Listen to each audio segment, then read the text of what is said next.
A paz do Senhor a todos.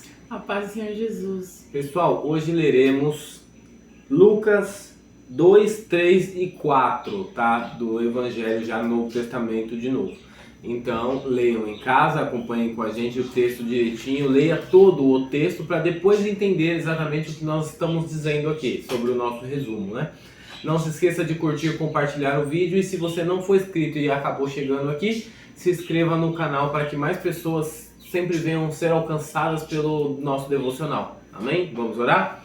Senhor Deus meu Pai, te agradecemos mais uma vez poder estar meditando na Tua Palavra, Senhor. Te pedimos, Pai, nos permita acessar a Tua sabedoria, assim como fez com o Teu Filho Salomão. Em nome do Senhor Jesus, desça, Senhor, com a Tua misericórdia, a Tua infinita graça, Senhor, nas nossas vidas, Senhor, para que a gente todos os dias venha andar na Tua presença, Senhor. Amém. Pessoal, no 3, versículo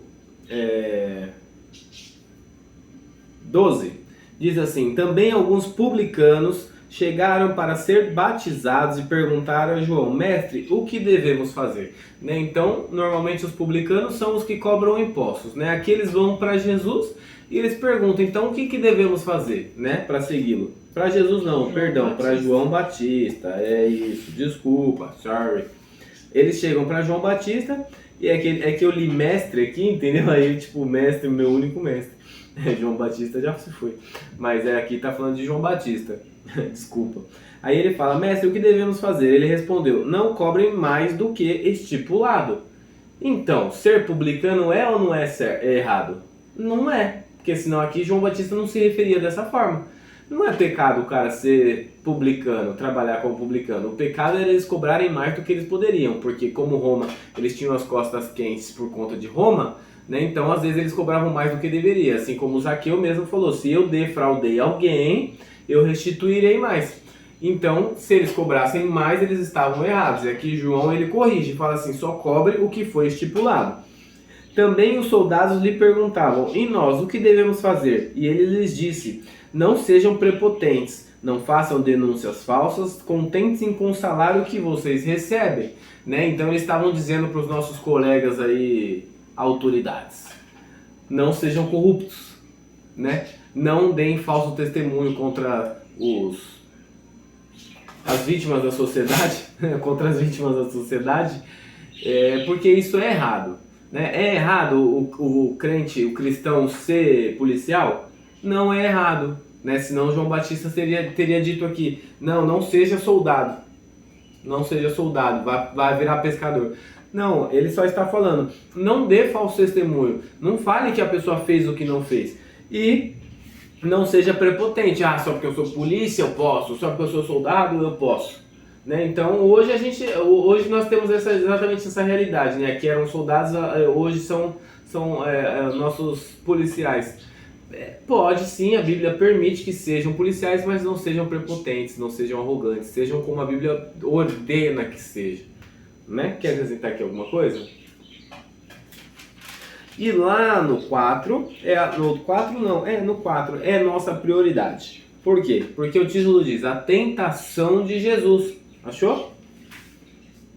A tentação de Jesus? O texto diz assim: Jesus, cheio do Espírito Santo, voltou do Jordão e foi guiado pelo mesmo Espírito no deserto durante 40 dias, sendo tentado pelo diabo. Então, peraí, aqui tem dois espíritos.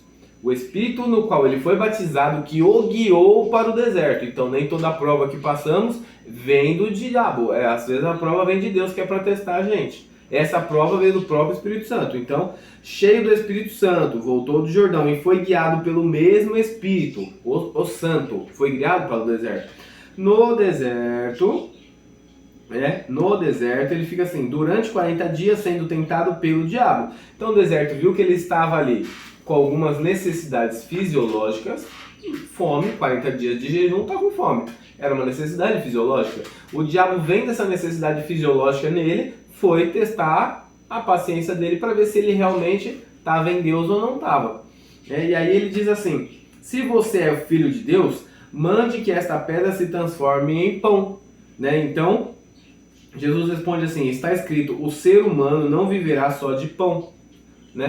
Aí em algumas traduções vai estar, nem só de pão vive o homem. Certo? Na sua está como? Uma pessoa só, uma pessoa não vive só de pão. Uma outra tradução. E aí, aqui é a primeira tentação de Jesus, né? Jesus sofre 3 tipos de tentações diferentes aqui nesse texto. Então ele sofre uma tentação na carne, ele sofre uma tentação na alma e ele sofre uma tentação no espírito. Então a primeira tentação de Jesus é a tentação da carne, aonde ele vai dizer, nem só de pão vive o homem, certo? A segunda tentação, o diabo leva ele para um lugar mais alto e diz assim, se você me adorar, eu te dou todos os reinos dessa terra, porque eles me foram dados e eu posso dar a quem quiser. Então, ele tentou Jesus aqui na segunda tentação, a tentação da alma, aonde está o ego, né? Onde está o nosso ego, que a gente vai se inflamar e falar assim, ó, eu sou, eu posso, eu tenho, eu conquistei, né? Era aqui que o diabo estava testando Jesus. E lá na frente, no versículo 9, ele leva Jesus para o alto pináculo do templo e diz assim, se você é o Filho de Deus, se jogue daqui, porque está escrito aos seus anjos, ele dará ordem ao seu respeito para que o guardem. Isso está escrito aonde? Salmo 91, onde o Davi vai falar que Deus dará ordem aos seus anjos para nos guardar. Mas era nos guardar se estivermos em Deus, se o nosso espírito estiver conectado com Deus. Então aqui era uma tentação no espírito, para ele pensar assim, se meu espírito, deixa eu testar se meu espírito está em Deus ou não está em Deus.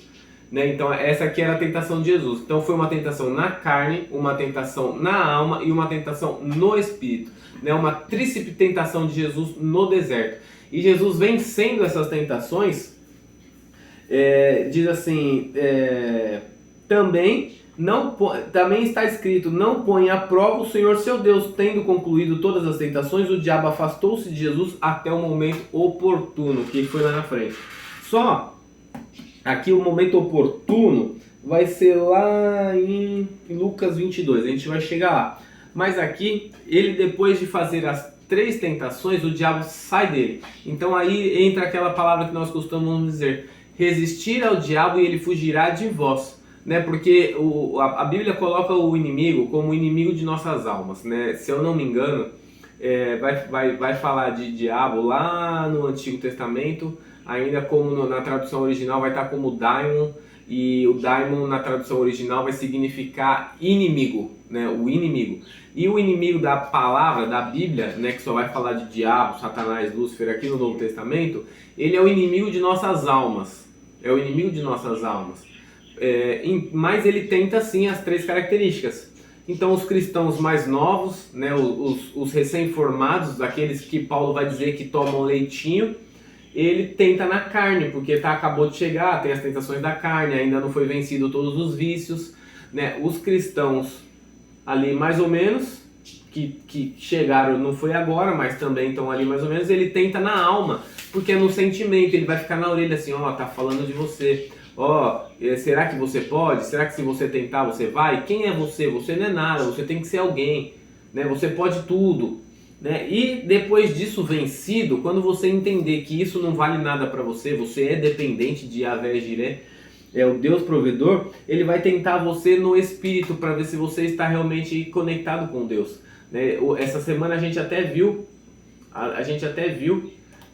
um testemunho sobre uma pastora que tentou expulsar um demônio, apesar de algum tempo na igreja ela tentou expulsar um demônio e o demônio não saía. E isso acabou gerando na cabeça dela dúvidas, né? Uma incógnita. Mas por que isso? Ali o demônio estava testando exatamente esse lado espiritual. Por quê? Porque se nosso espírito está ligado em Deus, e Deus em nós, a gente fala sai e ele sai. Mas se entrar uma dúvida, a gente vai ficar nessa, tipo, será que eu estou com Deus ou não estou com Deus? Será que Deus está comigo ou não está comigo? E aí vai vir a tentação do espírito, né? E aí que mora o perigo. Por quê? Porque as 2 primeiras tentações, eu não vou dizer que são as mais fáceis, mas com certeza elas são mais fáceis do que a tentação do espírito, né? Com certeza, porque aqui a gente lida com coisas físicas, tanto a alma quanto a carne, a gente lida com coisas físicas, né? Então a alma é interna, porém a gente lida com sentimentos. Então se é uma pessoa já com o dom do domínio próprio, o fruto do espírito, do domínio próprio, né? Por mais que ela fique machucada, por mais que ela fique bolada com alguém, estressada, irritada, ela vai conseguir se controlar e vai falar assim, não, agora não é a hora, agora não é o momento certo, eu não posso falar isso, senão eu vou chatear o próximo e tal. Então isso, de uma forma física, é mais fácil de se resolver, né? E a tentação da carne, em uma forma física também, evitando algumas condições, você consegue resolver de forma fácil também. Agora, a questão espiritual é muito mais profunda. Por quê? Porque Jesus mesmo disse, bem-aventurado aqueles que não viram e creem. Por quê? Porque aqueles que viram, eles estavam ali do lado, eles fizeram um estágio, né, de 3 anos e meio, eles viram muita coisa, eles presenciaram muita coisa. Agora, aquele que nunca viu nada, se manifesta uma pessoa endemoniada na frente dele, ele vai falar sai. Por que ele vai falar sai sem nem entender aquilo? Agora, se ele estiver cheio do Espírito de Deus, se ele estiver cheio de Deus, ele vai falar sai e o Espírito não vai nem pagar para ver, porque ele está cheio de Deus.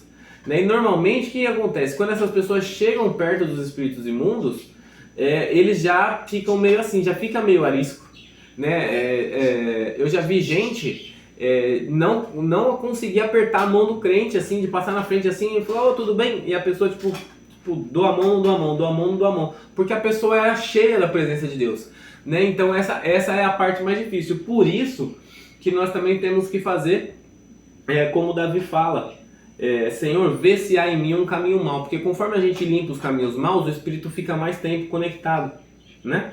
Quer acrescentar alguma coisa aqui? Nisso não, só uma coisa aqui que eu bati o olho. Bora. Que falou mais comigo, mas talvez sirva para alguém. No 3:23. Jesus estava... Oxe, lá na genealogia? Jesus estava com cerca de 30 anos quando começou o seu ministério. Certo. Muitas das vezes a gente se iguala, né? Quer se comparar, na verdade, com as pessoas, né? Quando vê... Tem muitas pessoas que já, muito jovem, começam, né? A ter o seu ministério com Deus, né? Com Jesus. Uhum. E a gente fica se perguntando, né? Por que eu não fui assim ou por que eu não sou assim? Mas há um tempo determinado para todas as coisas debaixo do céu, né? Então, você vai ter o seu tempo de começar a viver o seu ministério em Deus quando Ele, né, tá decretado o dia, a hora certa, que você vai florescer nisso, né? Mas enquanto isso, faça a vontade de Deus, porque aqui no 2 diz que Jesus crescia em sabedoria e em estatura, no favor de Deus e das pessoas. Ele não era a hora dele aparecer, dele começar o seu ministério. Mas enquanto isso ele crescia, né, na sabedoria e em Deus, e as pessoas ficavam até admiradas quando ele falava, ainda criança nas sinagogas, né? Então, faça a sua parte, continue buscando a Deus, estudando, se aprimorando naquilo que Deus te chamou. Mas eu não sei no que Deus me chamou. Aqui está a Bíblia, ela é o manual das nossas vidas, então mergulhe na palavra do Senhor, né, e se esforce na obra de Deus, porque a hora certa de você florescer, de você crescer ministerialmente vai chegar. Então, e aqui, ó, você passou por isso ontem e não pensou dessa forma. Você vê como todo dia a Bíblia dá uma revelação diferente pra gente. No 1, vai falar do nascimento de João Batista. Quando Maria chega para Isabel, né, ali o João Batista no ventre de Isabel, ele se mexe e Isabel é cheia do Espírito Santo, né? E João Batista já era cheio do Espírito Santo antes de nascer. E o ministério dele começa muito cedo e ele já morando no deserto, já pregando e muita coisa. Então, é realmente isso. O de Jesus começa com 30, o dele começa antes de nascer. Né? Mas isso não significa que as pessoas são inviáveis para Deus, é que cada um tem o seu tempo determinado. Isso. Não se compare, cada um tem o seu tempo. Né? É isso aí. E se alguém te comparar, considere essa uma tentação da alma e diga, afastai-vos de mim que não vos conheço. Né? Amém? Vamos orar? Senhor Deus, meu Pai, te agradecemos mais uma vez poder meditar na Tua Palavra, Senhor, te engrandecer, te glorificar, Pai. Todos os dias da nossa vida nos ajuda, Senhor, a todos os dias sermos cheios, conectados com o Teu Espírito e o Teu Espírito conosco, para que todos os dias a gente venha andar na Tua presença, Pai. Em nome do Senhor Jesus, Senhor. Amém. Tchau.